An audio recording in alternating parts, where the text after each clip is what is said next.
Hello, everybody. How are you? It's Friday. It's my Wednesday, your Friday. My Wednesday, your Friday. So let's start with the smudge, man. Somebody just wanted to try to argue with me. Um, I don't know. I don't know. Let me just say something. It's just like, don't spend your energy. Don't waste your time. And your energy and your grooviness feeding into other people's or feeding their whatever, their minutia. Don't waste your time. And this chick, I guess, wanted to argue with me and misappropriate about me using sage. First and foremost, my old man who I'm married to, and we've exchanged body fluids, is Native American. CDIB, like tribal benefits, all that cool shush, you know what I mean? So I'm not really misappropriating something that is my culture. And then, you don't know my background, you don't know anything about me, chick, that wanted to run her mouth. You don't know what I've studied, and I'm like, every culture does a form of smudging, one form or another. Every culture does smudging.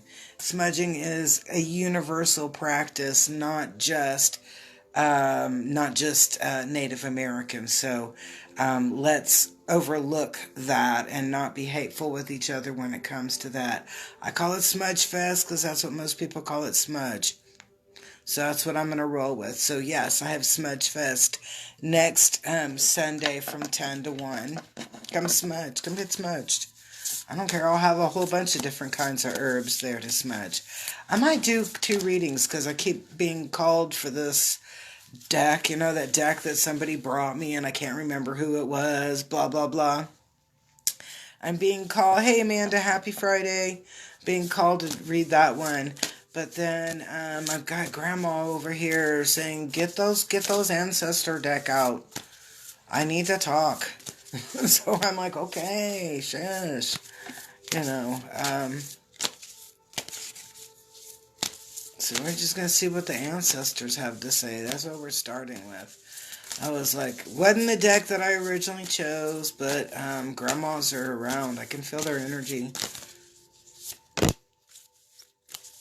And, but anyway, so Master Kim Grant. Okay, whoa. Okay, 1, 2. Okay, 2, 4, 5. Okay, let's see if there's one. Oh, I know, very cool.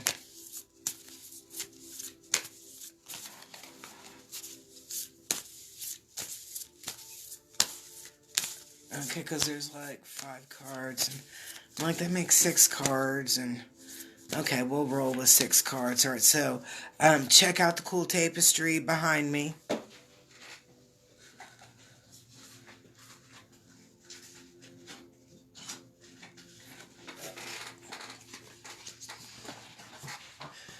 Okay.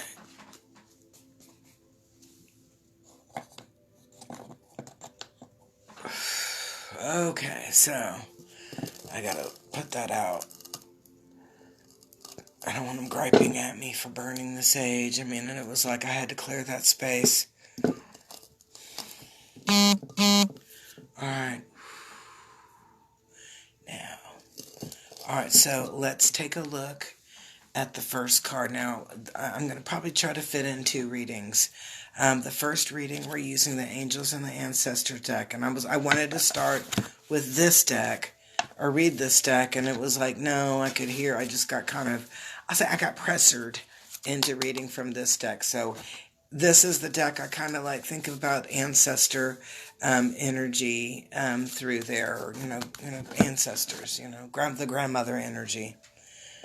For me, it would be ancestors, because probably most of my grandmas have passed on. All right, so the first card that's coming up and coming into it is the Air Guardian. All right, so that means that, when I see a guardian, that means that we are going through a shift, a change, that we have something going on in our life, that we have, like and when I want to say like an escort, we have this sense that's walking with us and kind of guiding us and leading us, and it's the air guardian. And that air guardian is all about shifting a perception and looking at things from a different point of view. So what's happening is this energy is coming in, and it is going to force us to look at situations going on in our life in a different perspective or a different point of view. Now, the shapeshifter card is in an upside down position, and it is also located in what I would call the obstacle position. In that position, it is telling us that there's not a lot of things that will remain, I'm going to say, will remain hidden. There are things that would be left unsaid, but they are actually acknowledged. They're not unseen. They're not hidden. We're just unsaid, and there's a difference in that. Sometimes silence is complicit. So in this changing of the perspective, when you start to notice things as is, or as it truly is, and not the way that it wants to be portrayed, now you're going to be questioning what is your accountability in that. And I'm going to say it kind of like this. It's going to sound kind of weird. All right, so let's say you you have somebody in your family that committed a crime, and you didn't know about that, and then you find out about them committing that crime. Are you held, and you know about it, so are you held accountable for reporting that crime? You may not have 100% proof of it, but you might have an idea or a suspicion, or you heard something or whatever. What's your level of accountability through that? So what I'm looking at when I see this card is kind of like seeing some things, and I kind of use that as an extreme, but seeing some things or qualities or whatever of something, and what is your level of accountability within the negative things or the dark things. So, if it's like, it's kind of, it can be 100 different things. If everybody's stealing 15 minutes worth of work or time from the time card machine or from the time clock, and you have 100 people working there, that's 100 times 15 minutes, times, divided by 4, whatever the formula is, that's money that's being stolen. So it can be simple things like that. It's, kind of like faux pas that are happening. Are you going to stand by and let those faux pas, or you're just going to let them go on, move through? It's kind of like, oh, everybody knows that happens. It's no big deal. And then someone that's like, yeah, it is a big deal. We can't let those things aren't supposed to happen. That we're supposed to, be mindful about that. All right, so if that was our obstacle, our help is about moving beyond ancestral patterns. So I'm laughing at this one because this is talking about kind of like breaking tradition. Yes, it is. About breaking traditions or breaking, and I'm going to use the term generational curses with that as well. So when I see this card, it's like, because in here, you're kind of seeing things as is, it's like, talking about family. All right, so let's use circumcision of little boys, okay? Because I know there's people that are very anti-circumcision. So you marry into a family, and you and your spouse have a son, and it's your family's belief, or maybe your spouse's family's belief, and that the sons are circumcised, like a brisk on the 8th day. Let's say you married into a Jewish family, and so you and your spouse decide that you don't want to do that, that you want, that you would rather not do that ceremony or to do the circumcision. So you're breaking or changing a family tradition, the way that we've always done things. Whether it's good or bad, it's just something that was really easy and kind of came to my mind to kind of look at this. And so when, or look at the, kind of the energy here. So that first card is talking about recognizing things as it is. And then this card here is talking about breaking family tradition, or breaking, and it's not in a negative way, but breaking family patterns or generational curses, whatever way you want to look at it. So it's putting us into this perspective of that, well, that's not the way we do things anymore. Now we're going to do things in a different way. And so, what different way are we going to choose to do things? And I think it's interesting that we have the Fire Guardian back. Fire Guardian was hanging around yesterday, so I'm going to say Michael must be hanging around quite a bit. And what I'm thinking about in here is, changing that family traditions or breaking tradition, doing things going in a different direction. And this is about igniting our passions. I'm like, this is about standing up for what you believe in and who you are, what you're doing, etc. in life. And there's nothing I can, I was like, be yourself, be who you are, be what you identify. And if that means that you're a he and you identify as a she, rock on. Just don't expect me to forget it if you're not looking like a she that day and I call you a he. Okay, I'm old school. I'm trying to change and give you all that love and respect on that. Please don't ask me to remember pronouns. I'll just remember what your name is and I'll refer everything to that. Please don't, there's a couple of things that I'm like, because if you're going to use pronouns, I'm going to be using some adjectives to describe myself, and you're going to have to call me something like the most loyal, beautiful queen in the whole wide world from the planet, whatever, something crazy, just to get my point across. And I'd rather not do that. I'd rather ignite my passion like over here and share it with you and allow people to grow from that as it is. Okay, so seeing things as it is, it's also about igniting your passion and being true to yourself, honoring that enough to be consistent in working with that passion. So when I see this card and where it is about breaking traditions, it's about being very serious and focused in where you're going and what you're doing. It's this message I'm getting is like, you can't be willy-nilly. You cannot be willy-nilly in what you're doing. You have to be totally about your passion and being able to stand up for that. And that passion is who you are. Okay, now this card also was in yesterday's deck, but it was in a different position. And it's the Dream and Journey. And so on this one, now we have this go ahead to really start manifesting, because we had to kind of go through some shush over the, yesterday and probably this morning, and then the passion card comes up and it's saying, okay, ignite your passions. Now we have this permission to go ahead and start moving forward with what we want to manifest, what we want to bring in, what we want to experience. Gabby, like I was talking yesterday, Gabby and I like to do timeline jumping and quantum jumping.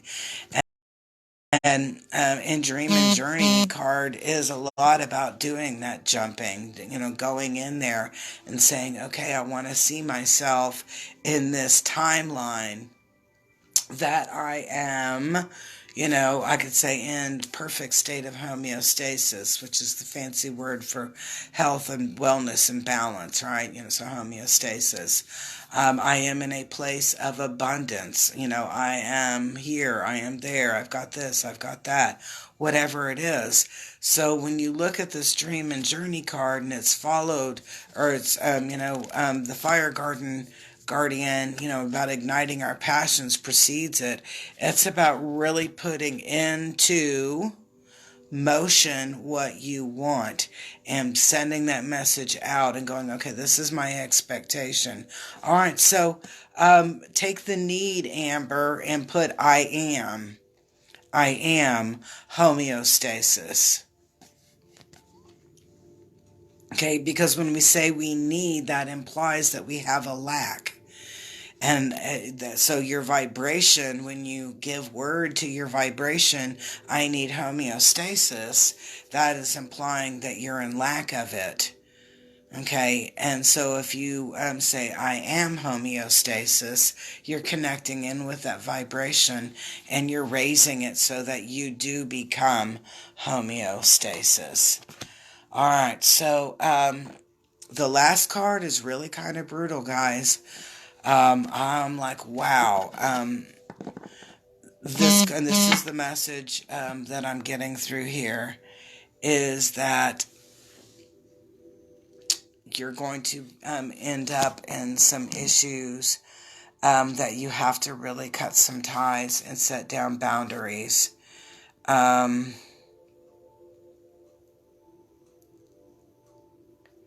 I am homeostasis. I share that with you. I share homeostasis with you. You're going to have to really set some boundaries and have some ugly talk. Okay, when I look at this card, you are going to have to speak some ugly talk. You're going to, and I'm calling it, it's kind of like, do not allow people to mistake your kindness as a weakness, because many people are taking advantage of that kindness and they're twisting it in order to belittle and hurt you and energy block you, okay, hold you back from what you're doing and where you're growing with that. This is a time of a time frame that you're going to perhaps have to be very firm and almost, and I'm getting the word raw, tough love-ish with people, because they don't take you serious when you choose to be mindful and kind in the way that you talk to them. And that kind of goes back to that thing I was telling you about a couple of days ago about being a financial dominatrix, and I guess that's where you're just like cussing people out, rich people out and telling them how, what stupid idiots and etc. they are and blah, blah, blah, blah, blah, blah, blah. And I was like, damn, I want that job, I could be cussing people out all day long. Anyway, it's kind of that same principle, as that sometimes I think people enjoy having negative banter between them, like from person to person, and that they purposefully initiate shish or pot stirring in order to have arguments occur on the, occur between them, if that makes any sense. It's kind of like some people pot stir it's not fun. It's really negative, bad energy. It's really bad vibe to do that. And I was like, I could not, not for even a gob of money, even if they said I could have my dream house and everything after a month of doing that gig. No. The consequences of spending my energy in such a negative way is not worth my sanity and my vibration. I've been down a dark path, and it's not fun. It's not cool at all, and it's very, very uncomfortable when you're coming out of it, because you have to you hold yourself accountable to things that you have to hold yourself accountable for. There's a difference between killing bad guys and collateral damage. There's a big difference. I mean, I'll be honest. Somebody who's coming at me, I wouldn't have a problem hurting them. And if they died from it and they were trying to hurt me or kill me, that's just, through there. In war, it's kind of expected that that happens. I think it's crappy when it's civilians, and I think it's crappy when it's directed at civilians. You know, go bomb the tanks or whatever. But anyway, but let's be about peace, love, and harmony this Sunday. So if you can't join me in person, join me online here on Facebook. Oklahoma Healing Connection, 9 a.m. Central Time, and we are going to do Reiki for peace, and that's world peace everywhere, everywhere. And peace, love, and harmony, guys. I hope to see you very soon. Truly, truly. And no, sage is not misappropriation. There's a lot of cultures that use sage, and there's a million varieties of sage, so I just don't want to hear it. You know, I'm an old stick in the mud. Go cry to somebody else. Be love. Be peace.